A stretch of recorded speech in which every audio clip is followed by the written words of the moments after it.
ठाणे बोरिवली बोगदा प्रकल्पामुळे ठाण्यातील मुल्लाबाग येथील इमारतींमध्ये राहणाऱ्या रहिवाशांना होणारा त्रास दूर करण्याचा निर्णय घेण्यात आलाय।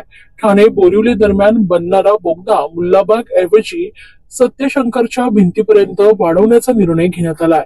या निर्णयामुळे स्थानिक रहिवाशांना वाहतूक कोंडीतून दिलासा मिळणार आहे, तसेच त्यांना होणारा धूळ आणि ध्वनी प्रदूषणाचा त्रास कमी करण्यासाठी बंदिस्त केलेल्या कन्व्हेअर बेल्टद्वारे राडारोडा वाहून नेण्याचा निर्णयही घेण्यात आलाय।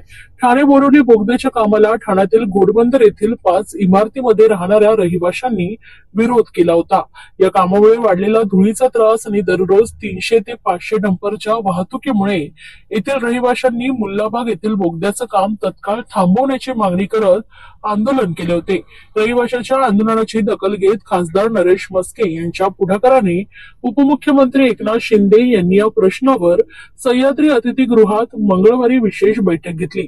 या बैठकीला ठाण्याचे खासदार नरेश म्हस्के, MMRD आयुक्त डॉक्टर संजय मुखर्जी, ठाणे महानगरपालिका आयुक्त सौरभ राव आणि मुल्लाबाग रहिवासी संघाचे सदस्य आणि गृहसंकुलाच्या वतीने युवा सेनेचे नितीन लांडगे, राकेश मोदी, आशुतोष शिरोडकर, गौतम दिघे, पल्लवी शेट्टे, पंकज ताम्हाणे, नितीन सिंग, दीपक पांडे, केतन खेडेकर, भिडे काका, मधुरेश सिंग, विजय जव्हारकर, दिलीप पुजारी, संतोष सावंत, शरद वारसकर, जयवंत धाने इत्यादी प्रतिनिधी उपस्थित होते। या बैठकीत प्रामुख्याने मुल्लाबाग रहिवासी संघांच्या प्रतिनिधींचं म्हणणं ऐकून घेऊन त्यांच्या अडचणी समजून घेण्यात आल्या। त्यानंतर त्यांच्या मागणीनुसार हा बोगदा मुल्लाबाग ऐवजी सत्यशंकरच्या भिंतीपर्यंत वाढवण्याचा निर्णय घेण्यात आलाय। तसेच या मार्गावर सध्या वाहतूक कोंडी आणि वायू प्रदूषणाचा त्रास कमी करण्यासाठी कन्व्हेअर बेल्ट वरून नेण्यात येणारा राडारोडा आच्छादित करून त्यानंतर तो वाहून नेण्याचा निर्णय घेण्यात आलाय।